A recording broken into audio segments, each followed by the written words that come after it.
Welcome to the Veterinary Project Podcast, episode 104. Welcome to the show created by vets featuring absolutely no pets. This is the Veterinary Project Podcast, hosted by Dr. Michael Bugg and Dr. Jonathan Light. Our resident veterinarians have swapped out their stethoscopes in favor of microphones to bring you the Veterinary Project Podcast, a show focused on real conversations, aimed to connect this amazing profession full of remarkable people. Through the sharing of collective stories and wisdom, and connecting over the many unique challenges we face, we invite you to join our community of veterinary professionals leading intentional lives. And now, here are the hosts of the Veterinary Project Podcast, Dr. Michael Bugg and Dr. Jonathan Light. Welcome back to the Veterinary Project Podcast. You are joined by Dr. Michael Bugg and Dr. Jonathan Light. Mike, it's been a few weeks. I haven't seen your smiling face. You went and got some gold. You went and hurt your back. What's shaking in your world? Yeah, it has. This might be our longest. The listeners don't know this because the episodes are coming out weekly, but this has been our longest gap because we had a bunch pre-recorded. So it's great to see you. Little love thing, whatever that looks like. They can't see you, Jonathan. They can only hear you. Hey, we have more and more listeners that are watching our YouTube videos. It astounds me, and it is becoming more and more popular. So I need to strike, give some love. Hey, okay, whatever. We can go wherever we want on these intros. I follow a lot of stock stuff, and I am hearing stats that now more people officially by the numbers are watching TV on their computer, like AKA YouTube and whatnot, than cable. Right. And obviously everyone knows that the tide has been shifting, but it looks like the numbers are starting to show. Yeah, it's actually tipped over. So anyway, YouTube, number 2 search engine in the world. Yeah. Long second to Google, number 1, owned by both the same company. Yeah. But no, other than that, 2 weeks ago, I was out in your beautiful province, taking in the Rocky Mountains. I do have to give you props. You live in a beautiful part of the world. There's a lot of my props. I was just born here and decided to call it home again. Yeah, no, it's beautiful out there. And then, last week was that national ball hockey tournament in Ontario, Canada. So that was good. We were able to win that, and that will put us in Worlds in 2023. Location to be determined, they said, but it sounds like the US is the front runner, so it might not be that far away from home. That's excellent. Well, congratulations. And going into it a little bit, harder than your last gold, easier? What did it look like from a team perspective? This was harder because last year there was less teams in the tournament, still just COVID stuff. Some of the teams it was in Calgary, so some of the Eastern teams didn't want to make that big of a trip. Being in Ontario, a little more central. So we had teams coast to coast, right? Like BC, Vancouver was there, Newfoundland was there. We had to play both of those in the playoffs. So 12 teams across all of Canada. It was definitely harder. Another year older, which never helps on the body, but it was good. And you still pulled the gold, which is great. And then you're getting back into it. And today, for our guest, is a gentleman that I had the opportunity to speak with him a number of weeks ago. In a pre-recording session, and as I got into it, we ended up chatting, and we were at the beach doing a pre-recording. So my family was down at the beach. I jumped up to the car, took my notes as it was going, and I remember texting you afterwards and going, "This is going to be a great episode." Maybe not for our listeners, but now that we've just done the recording, it is going to be great for our listeners as well. There's so much in common between the three of us, minus Navy SEALs, minus active true duty military, minus now software. Like the gentleman has done a lot in his 13 years since graduating veterinary medicine. Also is a specialist on top of that. So I think he's doing well. I said after we jumped off recording, I said to Elliott, I was just picturing him if your veterinary degree is a passport, and his is just full of stamps of all the things he's done. And he's still early in his career. Like I think he said he's 13 years out. He's still got decades ahead of him, and he's done a lot of stuff. So pretty cool conversation. I think this is the epitome of what the Veterinary Project is all about, is bringing individuals that are doing different things in veterinary medicine Dr. Elliott Garber is exactly one of those gentlemen that is doing it. So let me get into the bio and then we'll get into it. Before I do so, I want to put out there, Dr. Garber works for a company called Instinct. By no means were we paid by Instinct to have him on there or solicit for this program and or this software. We just think it's a cool program and we wanted to learn more about it. So again, I just put that out there as a caveat in case anybody's wondering, hey, do we pay to have Dr. Garber on here? Heck no, that's not what we do on the Veterinary Project. And if we see interesting software people, individuals in the vet space, guess what? We're going to have them on. You want to listen? Fantastic. If you don't, your choice.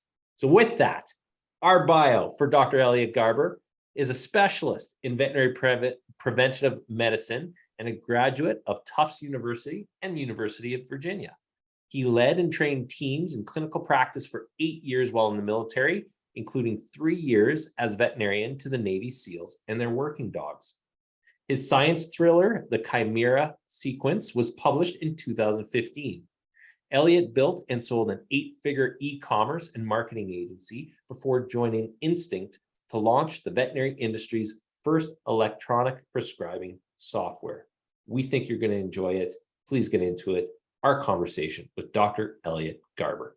Dr. Elliott, thank you very much for joining us this afternoon. We were just speaking in our pre-recording. Mike and I have had a little bit of a break from recording, so we have a lot of energy today as well. I see a very interesting conversation ahead of us as there is a lot of interest aligned between the three of us. So thank you very much for joining us today. Yeah, thanks for having me on. This is an exciting time. We did our pre-recording for this conversation. It's a few weeks back now. And the more you shared your life story, your entrepreneurial journey, your family, and where you find yourself today, I went, whoa, we have a lot of different wormholes, and we're going to try and keep to 3 main themes, but I don't know if we'll get there today. I think for our audience who won't be familiar with that background, tell us a little bit about yourself and really what's got you to this point in your career. Yeah, thanks. So I graduated 13 years ago. Hard to believe that. It's been so long. I went to Tufts University in Massachusetts, and I went to vet school kind of uncertain about exactly what path I was going to take professionally. I knew that I was interested in both the human medicine and public health side of things, and also wildlife conservation, and what hadn't been sure kind of exactly whether I was going to even pursue a DVM degree or wanted to go to medical school or get a PhD, something like that. And ended up just figuring out that, hey, as a vet, I could actually stay involved, keep a finger in those different pots, maybe more effectively than I could as either of those other types of professionals. So going to Tufts, it's an expensive private school in the States. And so I learned about a scholarship program my first year through the military and applied for it and got a 3-year scholarship. And basically that meant that they would be paying for all of my tuition and additional fees and things, and even a living stipend, et cetera. And in exchange, I would owe a number of years after graduating. So it felt like a huge decision, and it was a huge decision, committing my life to that. But I could see that it kind of aligned with my interests in being able to combine clinical medicine with public health, which is a lot of what military veterinarians do. And so decided to take the plunge and sign on the dotted line. And that put me on a great footing to then have more freedom in these last few years to explore other alternative options as a veterinarian. So, Excellent. Yeah. Well, I think, and we're going to get into this a little bit because we did talk about it in the pre-recording, and there's not, I don't think we've had another guest that's gone through the military route. Mike, please correct me if I'm wrong. And for us Canadians, I don't know if that was even an option. So let's talk a little bit about that. When you say 3-year scholarship, and then in return, you're giving service back to your country, correct? Exactly. Yeah. And that's how the U.S. military gets most of their medical professionals, at least, is through that same type of scholarship program. And at least a few years ago, I know that the Canadian military actually didn't have veterinarians in the service. They contracted out for that. And then when you're deployed in an overseas environment, you're actually using us as the kind of allied nation veterinary services for if you have working dog teams and things like that. So I've definitely seen dogs and their handlers from a number of different countries when I'm in those types of settings too. Very cool. Now, when you sign on the dotted line like that, without going into too many specifics, you finish school, you graduate, you have your DVM. Are you then conscripted to go wherever they so choose you to go based on need in terms of geography, location, and setup? Yeah, basically, you've signed your life over. Thankfully, not literally for most, although we did have one vet killed in Iraq a number of years ago, just random roadside bombing. And so, yeah, it definitely is a possibility. But for the most part, yeah, you do get a little bit of say in what type of job you want to have, where you want to live. But at the end of the day, it's Uncle Sam who gets to tell you, and you have to say, aye, aye, let's do it. Yeah. Hey, So then, go ahead, Mike. I'm so curious, what kind of time commitment? So, in exchange for the 3-year scholarship on the back end, how long is this contract in effect for? Yeah, so you sign on for 4 years active duty, and then another 4 years in the reserves, which there are a variety of different types. And so 4-year minimum is kind of the real commitment that most people are signing on for.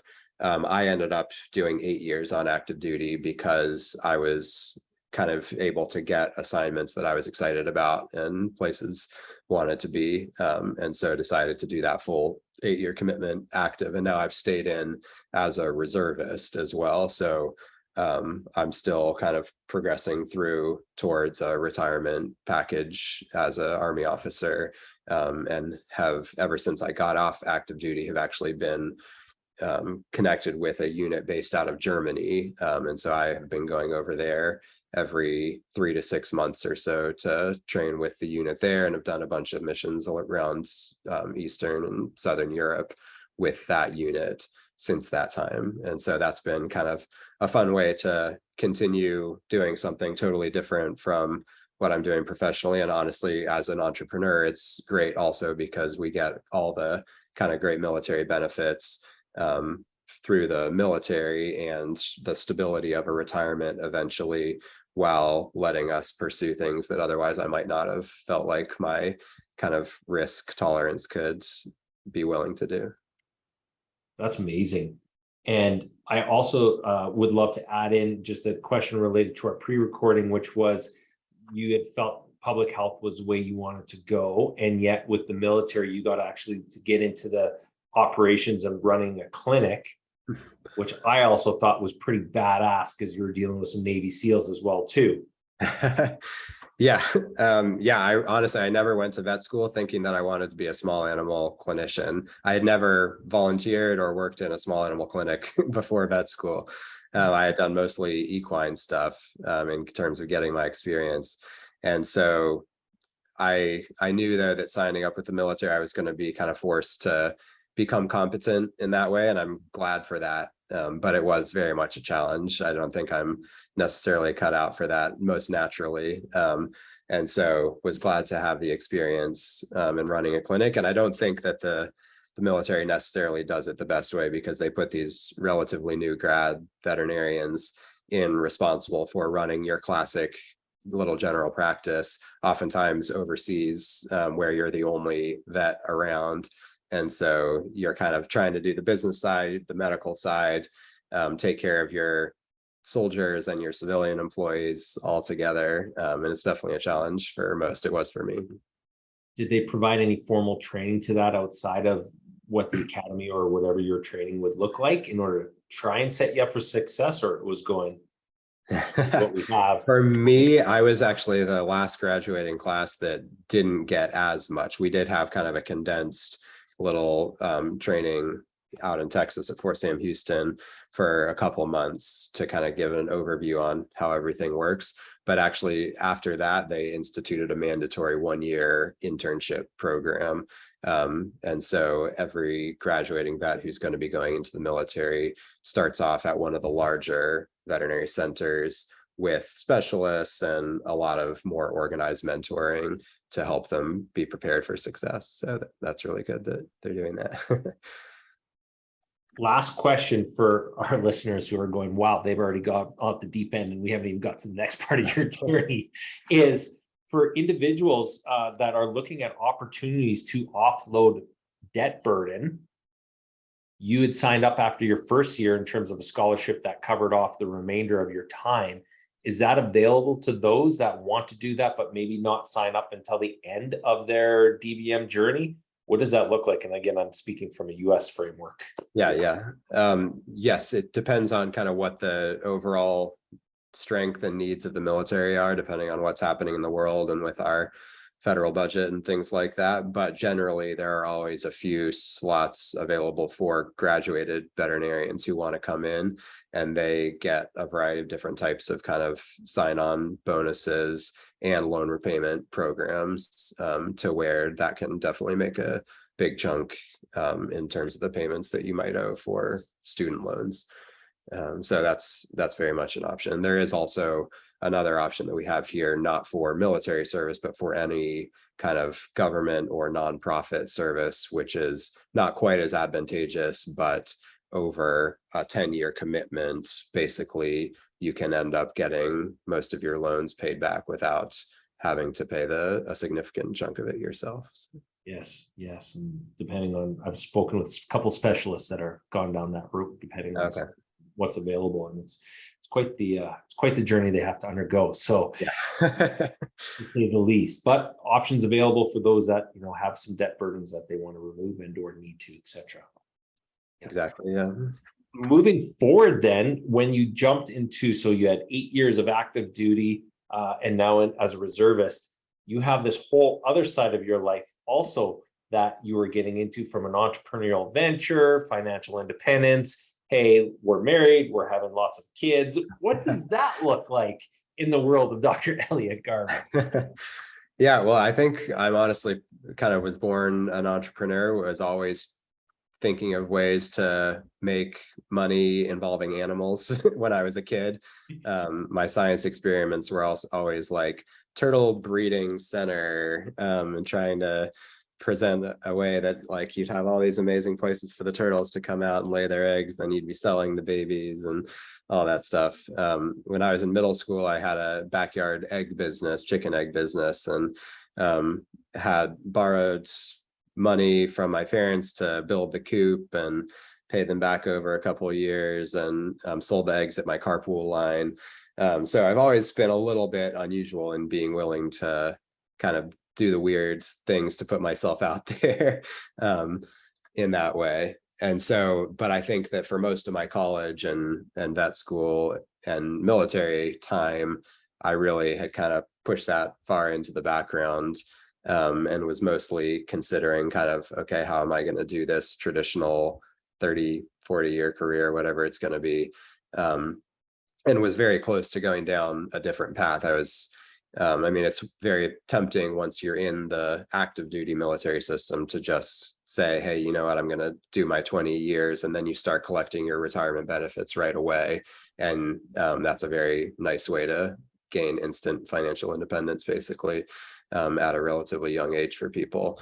But I felt like I was a little bit too independent to be able to make that work for another 12 years. And so I was also seriously considering transferring into a different service in the US government. We have something called the Public Health Service, which basically as a military veteran, you can transfer some of your time into that, and then you can get farmed out to any number of different federal agencies like the CDC or USDA, USAID. And there's a lot of really cool jobs and vets doing interesting projects around the world in those kind of positions. And as you probably saw on my website, like we were talking about before the recording, that's kind of what I was really focused on for a while, was kind of both figuring out for myself, but also sharing opportunities for others who are interested in a lot of those non-traditional veterinary careers. So for better or for worse, decided, no, I'm going to make a go of it on my own. And so had started up a little side hustle, honestly, was doing a lot of reading, like a lot of people in our position probably, about ways to make money on the side and online. And at the time that I was getting into that, the big thing was FBA, which is Amazon fulfilled, like fulfillment by Amazon, and kind of how that had changed the e-commerce experience and possibility and made it a lot simpler for someone who is just getting into it. And so I decided to follow the typical path that all the gurus were teaching and see where it would take me, and ended up growing that more quickly and successfully than I could have imagined.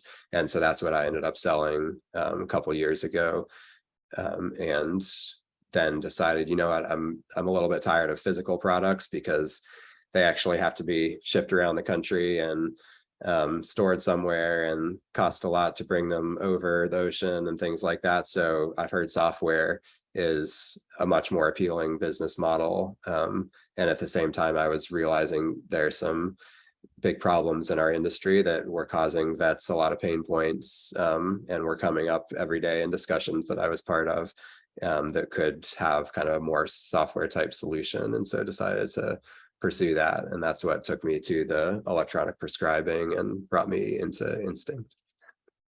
Excellent. Well, again, a lot to unpack there.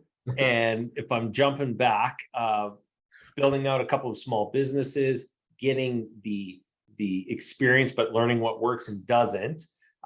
When you speak about the small e-commerce and pet marketing business that you sold, which then sold to another company and then sold to a big company, if I'm correct, that was a successful offboarding, was it not? Like you were able to do well with that, where you had some choices you needed to make.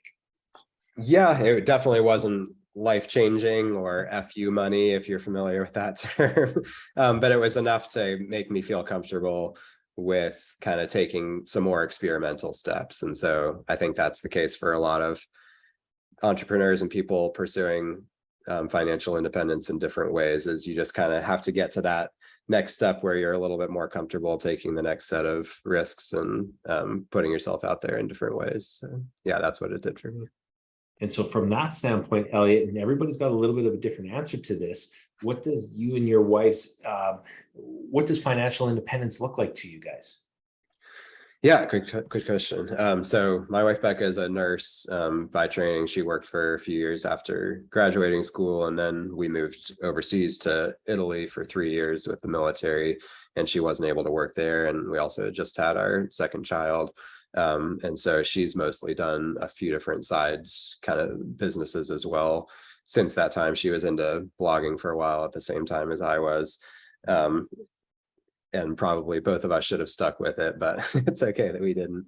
But anyway, yeah, I think both of us would love to be in a place where we just feel really financially secure so that we can continue to pursue our professional and personal and community passions without having the kind of overwhelming, how are we going to feed our family or have a place to live, hanging over us. And so we don't necessarily have a number like some people.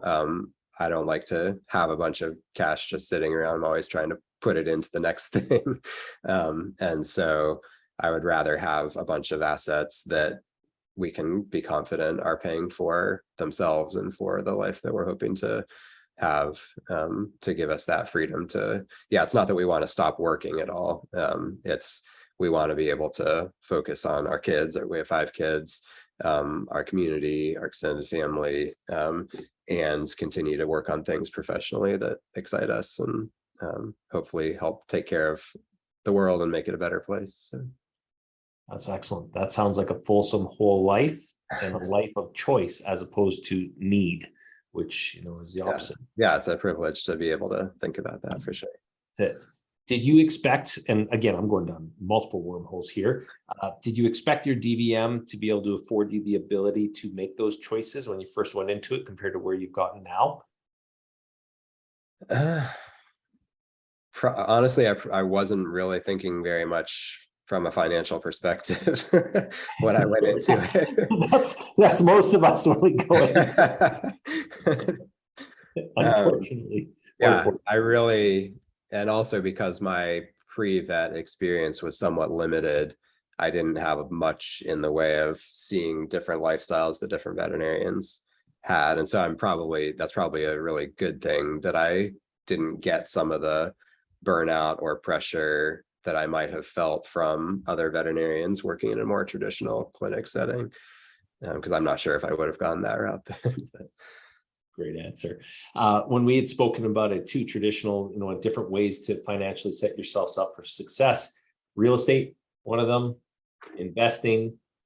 We put crypto down, travel by design, all these pieces.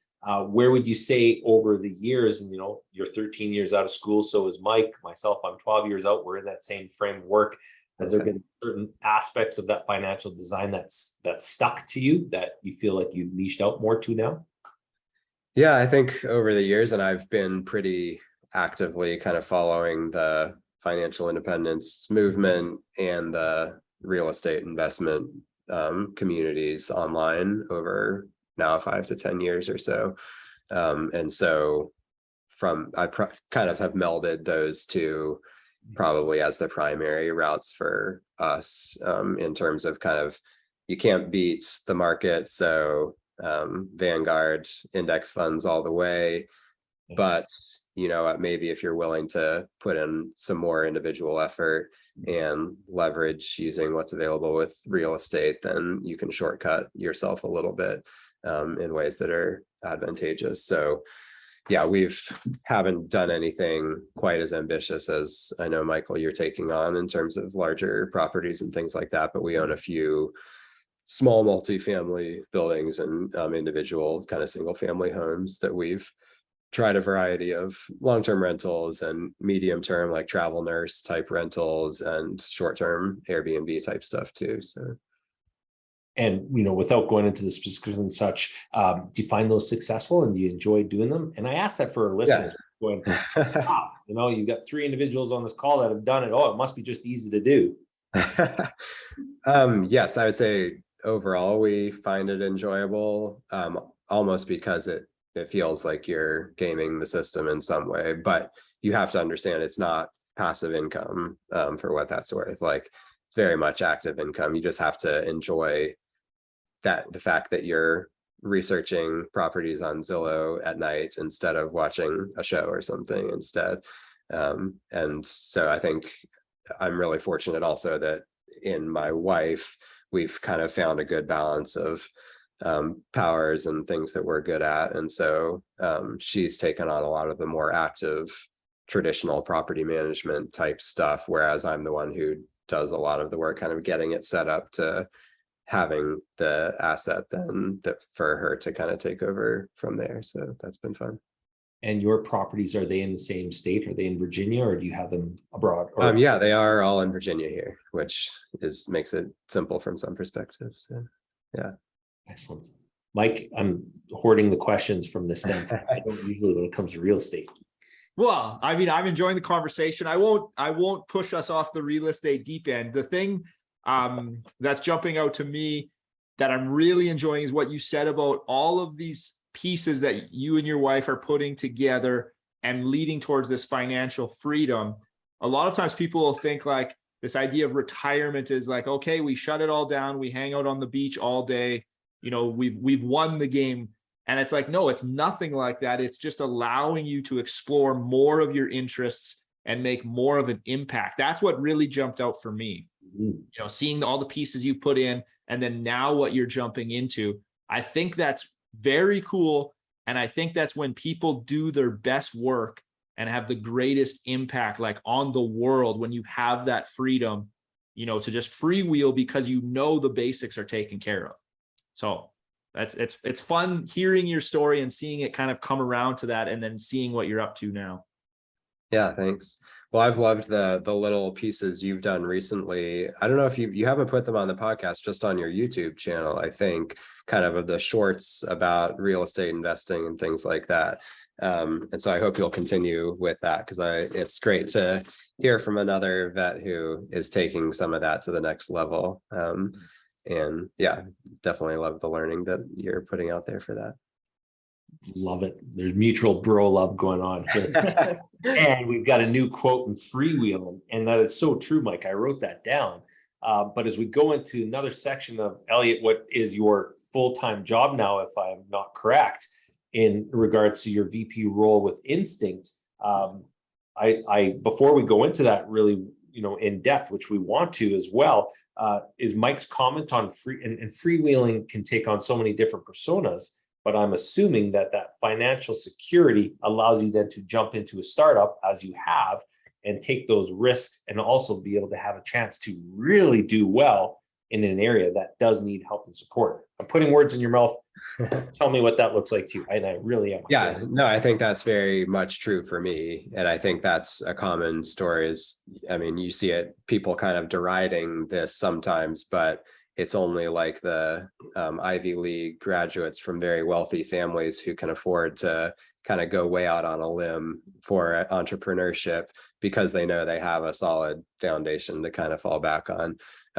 And so, yeah, if it weren't for kind of all the progressive steps that we've made over the years with the military and some small wins and kind of building up this little portfolio of things, then I definitely would probably be more likely to be in a US government job, just kind of the stable 9 to 5, good benefits, or looking at something corporate, something like that. But yeah, very much I appreciate the freedom that it gives to take on a little bit more interesting, bigger problems and hopefully provide valuable solutions for them. So. Excellent. Well, let's jump into that, what you're doing in your day-to-day now, because when you described to me what your role is with Instinct, I went, that is a fantastic sounding role. And we've got more into these conversations. I went, Elliott's in a good fit here. So tell us a little bit more. What is Instinct? How do we connect in terms of what that looks like? And how did you get into what is a really innovative platform from that standpoint? Yeah, so Instinct Science is a veterinary software company started about 6 years ago by a fellow veterinarian, ER vet named Dr. Caleb Frankel, and his group of co-founders. They had actually just come from Brief Media, which is the largest publisher in the vet space in the US. They published Clinician's Brief, and they had just built out the Plums veterinary formulary app for the first time, kind of converting it from the big book on the lab desk to the app in your phone or on your computer. And so, and Caleb and I had started interacting online, actually, kind of in the early days of vets creating a platform for themselves and putting themselves out there. And it just stayed in touch since then. So I had been focusing in on this issue that veterinarians in the US, and I think in most places in the world, are still limited in the ways that they can send a prescription to an outside pharmacy. And part of that is because we've traditionally acted as our own pharmacists, which has been great for our profession. Means we can keep those sales internally and have honestly charged a lot for some of those drugs. We were used to pretty heavy markups on a lot of them for a while. And for better or for worse, now the trends have shifted to where there's a lot of competition from both the big online players and the retail pharmacies who have seen that pet medications can be a lucrative business that they want to get into as well. And so now vets are faced with kind of the dual headache of not only am I losing this sale that I was accustomed to having myself in the past, but I'm having to waste a bunch of time and energy dealing with getting this script to this outside pharmacy, whether that's them calling me or faxing me or my client getting in an argument because they don't want to get it from me, want to get it from them. And so it's just turned into this common refrain of, hey, there must be a better way to do this. And there is. And in human healthcare in the US, starting about 15, 20 years ago, this whole ecosystem around electronic prescribing has developed that was partially spurred on by some of our federal medical systems, which were behind the curve relative to you all from that perspective. But that forced some standardization and spurred on this basically capability to where for us as a human patient, when we go to our doctor, they say, where do you want to pick up this prescription? You say this pharmacy in this shopping center. they hit a button right there within their primary software, their EMR, and half an hour later, whatever it is, then you can pick it up at that pharmacy, and there's no phone calls or faxing required. So basically, I had the goal to bring that capability into the vet space. And so sold what was really just a very early business concept that I had been putting together to Instinct. Mostly it was kind of an acqui-hire type thing, and joined the Instinct team to begin bringing that into reality. And so as we've been doing that, I've also just taken on a little bit more broad role within the company of acting as our liaison out into the industry with other partners that we're communicating with about integrations, and the big corporate groups that we're trying to sell the merits of our software to, and that kind of stuff. So yeah, I think it has been a really good fit for me, and it's the kind of thing that I can look at Sunday evening and say, you know what, I'm excited about the calls I have scheduled tomorrow and not dreading it, which is a great place to be. So How hard was it, Elliott, to take a turn, not so much a turn in your career, but add into your career this role, which is a non-traditional DVM role? And it sounds like, for the most part, you've always had non-traditional DVM roles, and do this in a software startup. And I'm just going to provide context as well for our listeners. Instinct's now over in half of the teaching hospitals in North America, is it not? yeah, that's right. And so that's mostly with our first product, which is called Instinct Treatment Plan. And that is basically a workflow platform, digital treatment sheet, and whiteboard that provides a lot of functionality that the legacy practice management software systems are lacking, and that allow for more efficient management of patients as they work their way through the hospital. And so have had really great interest in that, especially in the larger specialty and teaching hospitals and the emergency world. And then about 2 years ago, Caleb and the team, just as I was coming in, actually launched a full EMR, full practice management system as well. And so that was the second product, and that's probably kind of the main flagship product for our future. And we're actively transitioning a lot of the customers that had been in our treatment plan software to that full EMR, and also signing on a lot of new hospitals. Actually just had an inquiry from big hospital in Ontario yesterday, and we were going back and forth because I guess the College of Veterinarians in Ontario requires something unique about cloud-based software being based in Canada, which is maybe different from, we do have Canadian customers already, but they were unique in that. So we were verifying, yes, we can meet that, for them.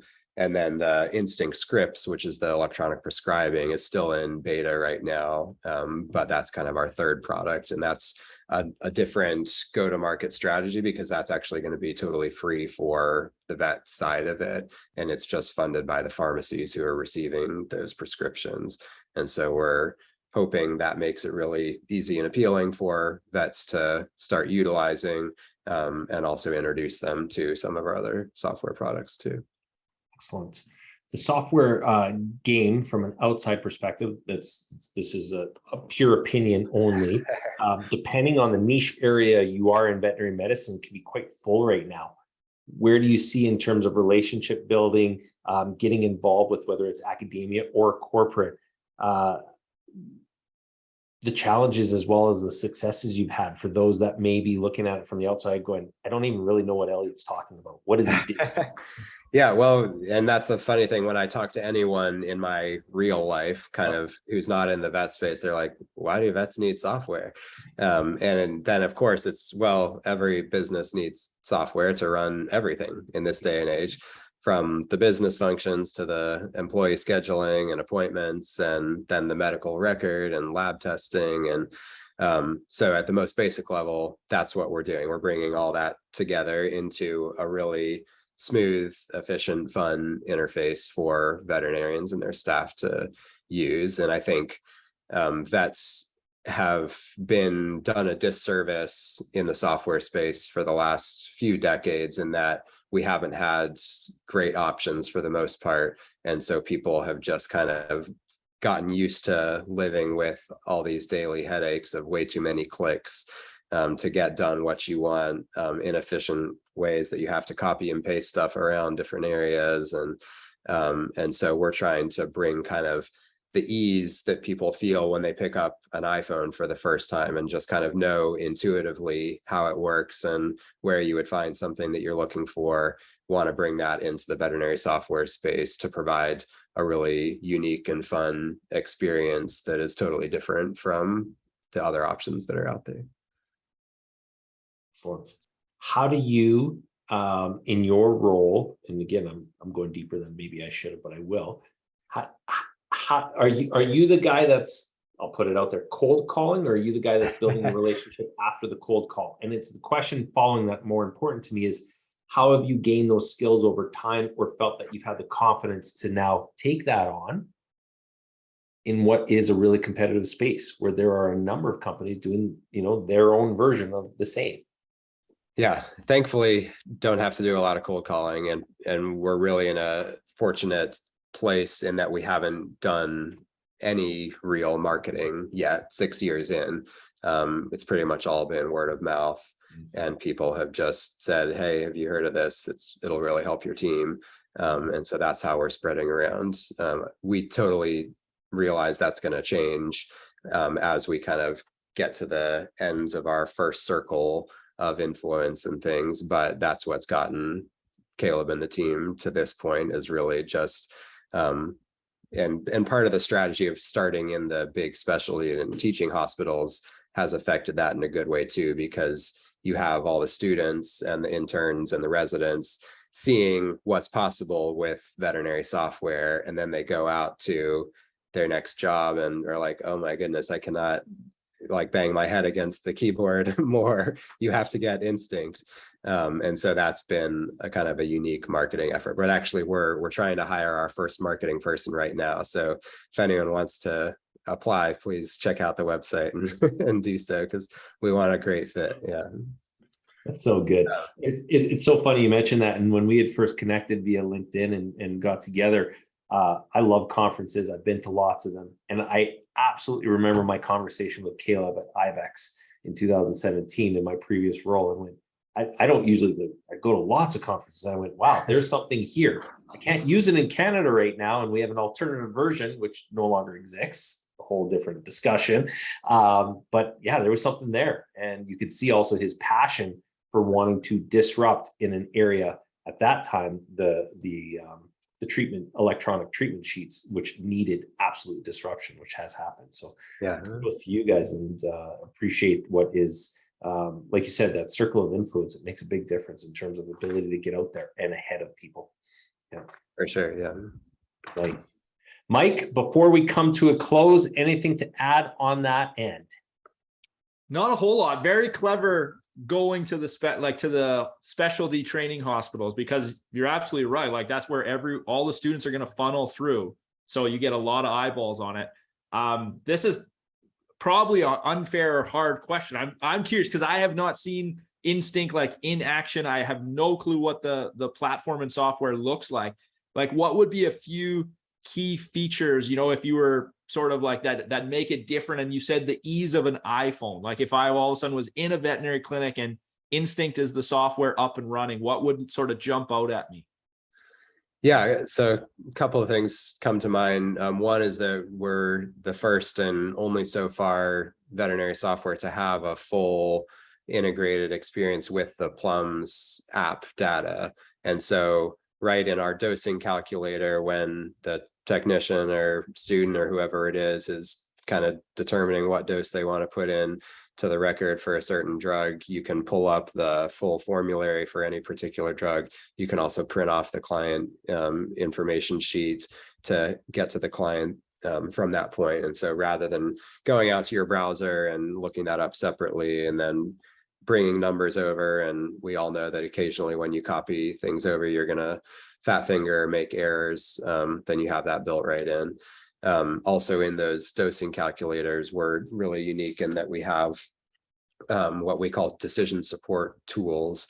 Plums is one of those, but we also have built-in safety margins for all the most common drugs for dogs and cats. And so we have high levels and low levels to where it would probably be non-therapeutic. And so we again are trying to take some of the good things that are developed in human medicine, but the vet space just hasn't been able to utilize yet. And so getting a little kind of warning or question, are you sure this is the dose you want to do? This is outside the range that's been set by your hospital or something for a normal dose for this drug. And so we have seen that have a big impact on increasing patient safety and making people feel better about the decisions they're making as they're putting those together. Another really simple thing that you wouldn't think is a big deal, but having two-way communication with the veterinary client right from within your PIMS, whether that's as an email or a text message. Again, not having to go out to a different application to manage that, but having that all happen right within your PIMS and be saved there in the medical record without needing any additional steps. It's just a bunch of little things that end up saving seconds and then minutes and then hours in the day for the staff members is the type of stuff that makes a difference. Love it. So important. And you had mentioned earlier the number of clicks. Is that something that Instinct is working on as well? Because I can number of softwares that you're clicking. Yeah, we try to minimize the clicks and the tabs also that you have to click around. That's kind of a classic technology user experience type thing, but unfortunately hasn't made its way to the vet space very well yet. So we really are wanting to have all the stuff that you're looking for right there in front of you, and make it really easy to find and work with. So. Excellent. Well, it sounds to me that anybody that is looking for further information on Instinct, reach out to Dr. Elliott Garber or Dr. Caleb on LinkedIn, which is how. And just, on our website, instinct.vet, you can find a lot more about it. Excellent. Well, let's switch it up once again here. We are in the timing of our impact round. And as Dr. Garber stated earlier, he did not have the time to prep for this. So we're going right off the cuff on it. So that is fantastic. In terms of some specific questions for you, and then short or long answers as makes sense for you. The first being, are you a cat or a dog person? Oh yeah, I do remember this one. I'd say more dog, although I do love them both. We have one dog and one cat, so kind of fall down the middle. But in terms of the companionship and relationship, at least maybe I've only had the right dogs and not quite the right cats yet to make that happen. Good political answer, and yeah. How would your friends describe what you do for a living? I think most would say I'm a veterinarian, but I do weird non-veterinary stuff. And my family too, like he's a veterinarian, but more on the business side of things, maybe they'd say. Nice. Yeah. What is your favorite hobby? Hanging out with my kids right now. But I do love reading.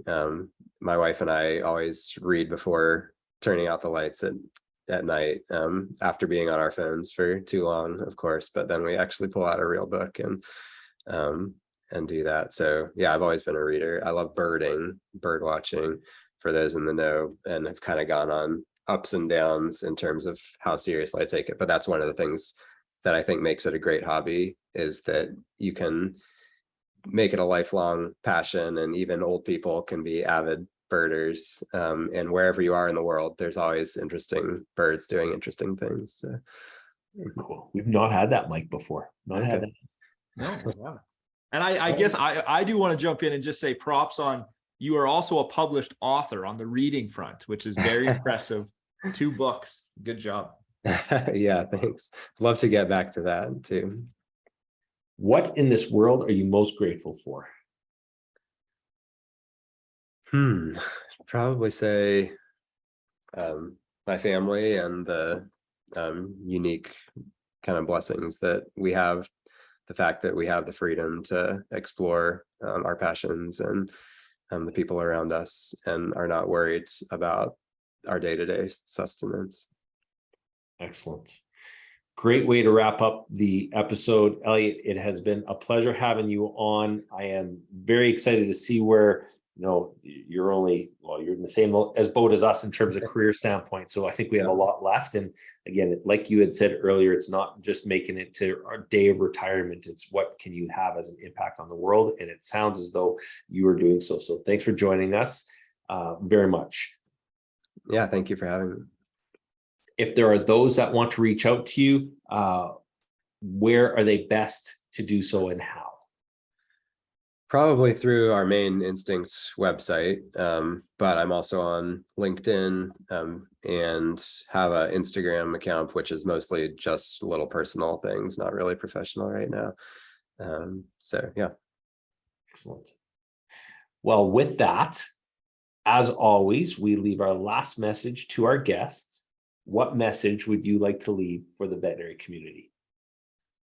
Yeah, I think I'll cheat and give two quick ones. The first is you don't have to be content with annoying software that makes you want to beat your head against the desk.